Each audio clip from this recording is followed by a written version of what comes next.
Now if I'm being honest, I planned on just letting this game ruin my life, my wife, my job and my YouTube channel and never posting another video, but then I realized that there are two different versions of WoW. Actually there are like 6. But the two versions I'm talking about include the one that streamers play. You know, the here's a full raid of simp tier 3 unemployed gladiators to run you through ZG at level 58 on a Thursday at 2 PM with all your loot hard reserved. Easy clear, baby. While the rest of us are trying to bribe people to change the one item they soft reserved in raids stocked with single dad gamers, where I'm apparently the only human in my group tabbed into the game as we wipe on trash and my group falls apart, literally the pull after the first boss to ensure that my lockout is capital F fuck like a fleshlight in Lakari's room. Why the fuck is there no tremor tote? All while I'm watching my 600th Wingstop Twitch ad of the day getting in the way of me seeing Ryan Garcia over here loot 2 items that have a negative drop chance in the same run.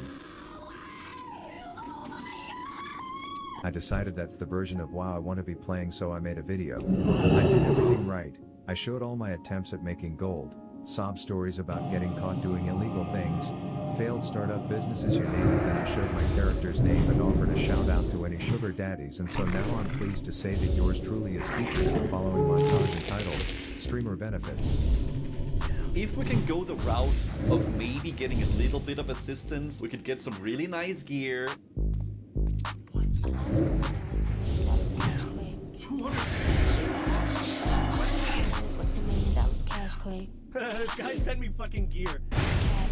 I like a that be cash. What would go drop again? Spin it all cause I ain't average. Like these bitch cars. Tell me baby like you wanna start. Oh my god.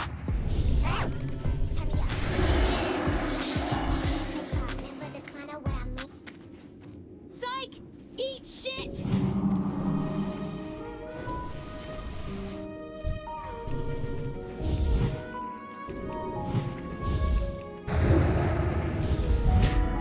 See, that's what I'm talking about, boys. Whoa, what? What did you pull again on the... Give me those sights. Flint rock shoulders. That be cashing. Fiery weapon dense triangle maze. Bro, what? Whoa, whoa, Steel 5000. Pyramid is I'll sick, spin it man. all cause I ain't average. All I ever wanted Do you guys think Czar will take gold people and stuff? Or is he going to start from scratch at 0? Oh my gosh! All I ever wanted was $10 million cash quick. Throw it on the floor cause I'm a bad Oh, dude, cabbage. legendary. I like that be cashing. Oh, I'll spin lazy it all cause I ain't dog average. with All I ever 100 wanted was the gold. moon and the stars. Wow. Switch it like these Thank bitch you cars. very much. Tell me baby look at me in the style. I don't wanna be the one to take it to the top.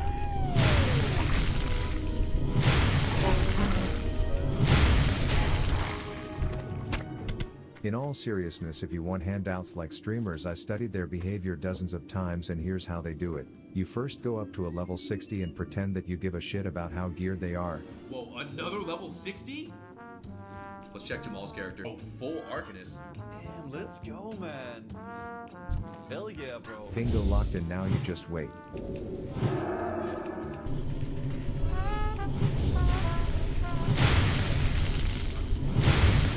Sometimes they need a little nudge to remember that they are parasocial attention seekers who want to give away weeks of work for 2 seconds of fame. Grinding this, huh? Bro, what? 150?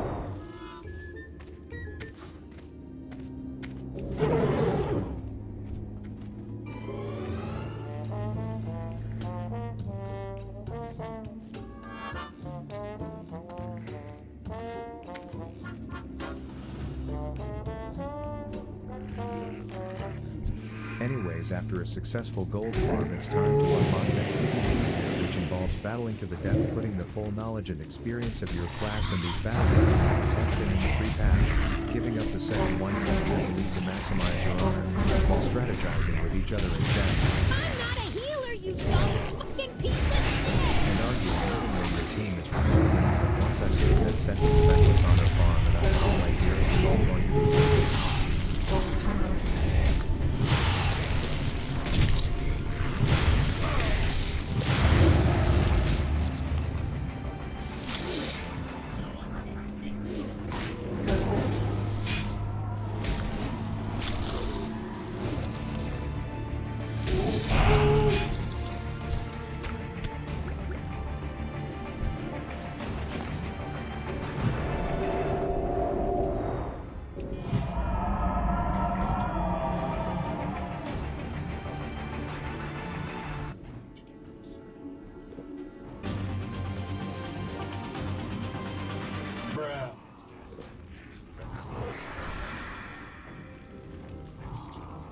At this point, rather than looking at it as a skill issue, I just figured Warlock was the weakest class in TBC and knew exactly what I would have to do.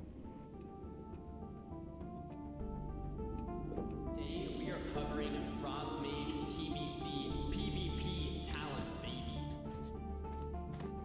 Now most people paid for the boost, but I condemn such lazy behavior as I plan to level by hand and learn my class like an ethical gamer. So while others were watching Wingstop ads on Twitch streams while they AFK in Battlegrounds on the level 58 characters that they have no idea how to play, I would be the exception. The guy who isn't taking shortcuts as he knows leveling is the fun in WoW Classic. The guy who isn't drawing attention to his 30 spell power enchanted weapon on a level 5 mage right after crying poor this entire video.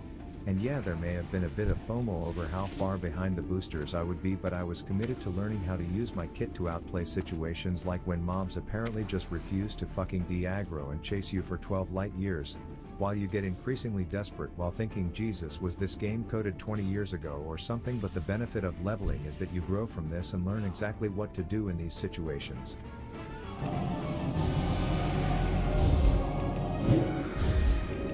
Now you may say boosting is random, that I won't be attached to this character like how some experienced WoW players say. I do genuinely think that the 1 to 60 journey is still important even in TBC.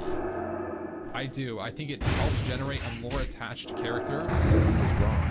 I was wrong. I watched all the guides, set up my spec, and was ready to be Czar 2.0.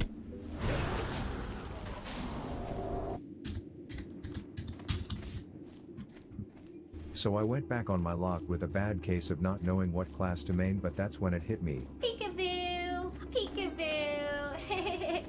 Peekaboo! 3 times to be exact.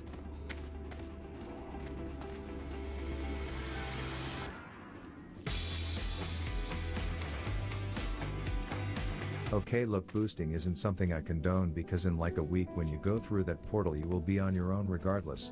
Unless you have rested XP, the most updated efficient leveling guide to get you to 70 with optimized routes, leveling paths, even a pre-questing section if you want to have 25 quests to turn in the second TBC launches, hit 61 before your boosted friends can even log in. Use my link below for the highest discount you can get online anywhere. But anyways, even as a boosted rogue I learned that this class is literally designed for the lowest IQ people. For example, let's say your first battleground ever on this class, you are in a 2-hour nail biter, but you are about to treat their flag carrier like a Venezuelan president. You come in and use an ability that is literally titled cheap shot because it's not even fair, while having a talent that makes you sometimes avoid fears unlike that scared pussy chicken. Anyways, you throw some shit in his buff fluffer's e-girl eyes, and then this boosted elephant rider thinks showing you his collection of lava lamps is going to stop you from requesting he sit still for another short eternity. Eventually you realize this bitch's 5-year plan doesn't align with yours, so you hit her with something that gets resisted before making sure she won't be helping her blue friend hold onto that flag anymore.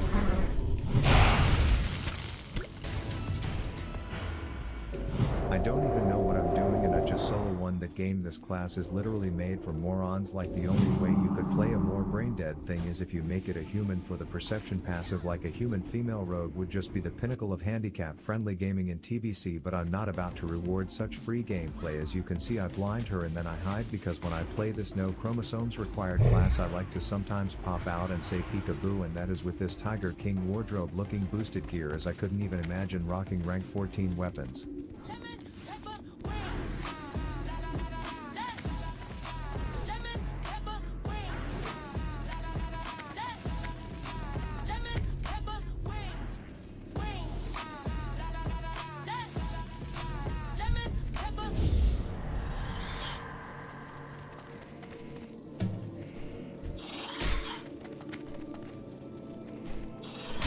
Anyways, I know a lot of you guys are going to be going through the same pre-patch experience as me, so I wanted to leave you with a guide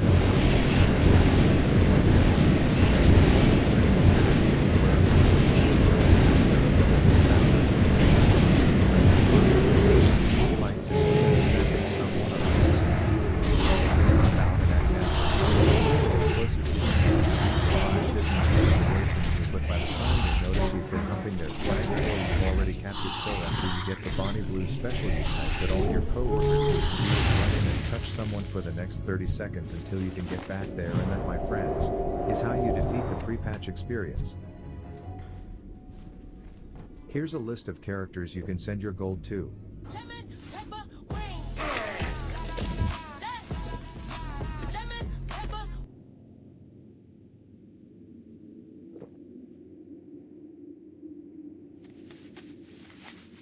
This one. And others for Sort of the beginning. Attention gamers. Previously on my decision to take a break. I think we have a fraud problem that is much worse in California than it is in Minnesota.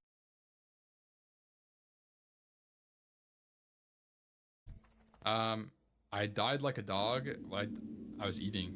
It was I was really dude. good I was pizza. watching you eat. I was really good during your pizza. death. You were actually chewing quicker as the fight got more intense. You fucking amplified your chewing speed. It was the funniest.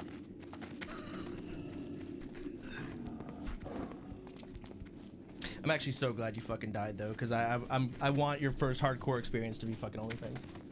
It's So glad. Honestly, the hardcore add-on just I don't know, it just didn't hit as much as the official server, bro. I think maybe there's it's no a little bit hype of there. Community missing too. It's Yeah, maybe it's the hype. It's Yeah. it's not the official. It's just the hype, right? You need Yeah. the whole community has to be behind. Like, hey, this is when hardcore is starting. Like you were doing add-on testing. That's what you were doing. It kind of did feel like that. Is that what's happening? Is it like a add-on test, a beta? I mean, truth be told, I don't even know if we need it for OnlyFans because we just do Soul of Iron, right? But there are some benefits to the add-ons. Like again, we don't know where OnlyFans is gonna be at. We gotta run things through and see what we end up doing. Yeah. Like as of right now, the only thing I've talked about this a lot. I don't think TBC Hardcore is real without like significant like challenge changes. I was thinking level 1 to 70. Once you hit 70, you're allowed to boost. That's crazy. Yeah, if you That's die. Blizzard build. Are they sponsoring? No, they're not. Listen, maybe I can message and like we can have fucking $60 like free boosts that Blizzard gives. Like genuinely. Because like no one cares to level 1 through 60 again. That shit sucks. No, Especially when like TBC replaces everything. It just feels like it's not part of the game. It does, and it takes a long time, bro. I did it. That's one of the reasons I quit the hardcore TBC hardcore is because I was 52 and I had 3 days. Yep. And it's still slow, man. Like they need like Joy of Journeys or something for it to be. It just feels like you're playing classic at the same speed, but your class is a little bit more fast. Yeah. I mean, I want there to be deaths, but again, you die in hardcore. As long as you've hit 70 on that class. So again, like if you want to reroll rogue, you got to start from 1. If you leveled mage. I'm thinking something like that, but I haven't played it. I don't know how many deaths are going to happen. If the deaths are even more prominent, that it's unplayable, maybe we'll spin a wheel, and like the wheel will have like 3 options. If you die, you can roll it, and you have to start from 58. Like you can boost, or maybe you have to delete a piece of gear, or maybe you have to delete all your gear, and it's one of those 3. I was talking a lot about. If TBC Hardcore isn't really viable, which I don't think it is for noobs, there's I think options. it is possibly. I was saying that instead of dying and deleting, you die and you delete everything. You delete your bags and delete your gear. And instead of having to re-level, you have to find a way to get your stuff naked. No one, I am not playing with someone with no gear in my group. Doing what my group. Right, well, I mean, Fucking hit up STV and go do you like can't play with someone when they're level 1 either. go do Panther Mask or something. You gotta start from there. I mean, yeah, you go to the vendor and you buy like a set of light items. But we're banning the auction items. Yeah, light gear. It's only self guild found that we're doing that. But again, we gotta play hardcore. Once we see how hard Karazhan